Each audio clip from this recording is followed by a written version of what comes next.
Deepavali special gulab jamun நல்ல சாஃப்டாக கொஞ்சம் கூட வெடிப்பே இல்லாமல் நல்ல ஜூஸியான குலாப் ஜாமுன் எல்லாருக்குமே ரொம்பவே பிடிக்கும். இந்த மாதிரி ரெடிமிக்ஸ் வச்சு எப்படி செய்கிறதுன்னு பார்க்கலாம். டேஸ்ட் சூப்பராக இருக்கும். இதை செய்கிறதுக்கு எந்த பிராண்ட் குலாப் ஜாமுன் மிக்ஸ் வேணும்னாலும் எடுத்துக்கலாம். அதை நல்லா சலிச்சிட்டு சேர்த்துக்கோங்க.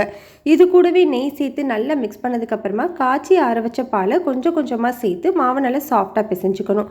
இந்த மாதிரி அழுத்தி பார்த்தீங்க அப்படின்னா கொஞ்சம் கூட ஒட்டாமல் இருக்கணும். அதுதான் பதம். இது ஒரு 5 நிமிஷம் அப்படியே இருக்கட்டும். கடாயில் 1/2 கிலோ சர்க்கரை 1/2 லிட்டர் தண்ணி சேர்த்து நல்லா மிக்ஸ் பண்ணி ஒரு 5 நிமிஷம் கொதிக்க வைங்க. இதனால் பிசுபிசுப்பு தன்மை வந்த உடனே ஸ்டவ் ஆஃப் பண்ணிவிட்டு இது கூட 1/2 டீஸ்பூன் ஏலக்காய் தூள் சேர்த்து தனியாக வச்சுக்கலாம். இப்போ நம்ம ரெடி பண்ணியிருக்கிற மாவை உங்களோட கையில் நெய் அப்ளை பண்ணிவிட்டு சின்ன சின்ன உருண்டைகளாக கையில் நல்லா அழுத்தி ப்ரெஷர் போட்டு உருட்டுங்க. அப்போ தான் கிராக்ஸ் இல்லாமல் வரும்.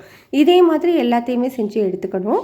கடாயில் எண்ணெய் வெது வெதுப்பான சூட்டில் இருக்கணும். ஒவ்வொரு உருண்டைகளாக உள்ளே சேர்த்துட்டு லோ ஹீட்லேயே வச்சு தான் நம்ம இதை வேக வைக்கணும். ஒரு ஸ்பூன் வச்சு நல்லா ஈவனாக மிக்ஸ் பண்ணி கொடுத்துட்டே இருங்க. நல்ல ஒரு கோல்டன் ப்ரௌன் கலர் வந்த உடனே எடுத்துடலாம். இது அப்படியே சூடாக இருக்கும்போதே நம்ம சுகர் சிரப்பில் சேர்த்துடலாம். இதே மாதிரி எல்லாத்தையுமே செஞ்சுக்கோங்க. இப்போ இதை ஒரு 2லேருந்து 3 மணி நேரம் அப்படியே வச்சுட்டு சர்வ் பண்ணுங்கள். டேஸ்டான சூப்பரான குலாப் ஜாமுன் ரெடி. ட்ரை பண்ணி பாருங்கள். ரொம்ப நல்லாயிருக்கும்.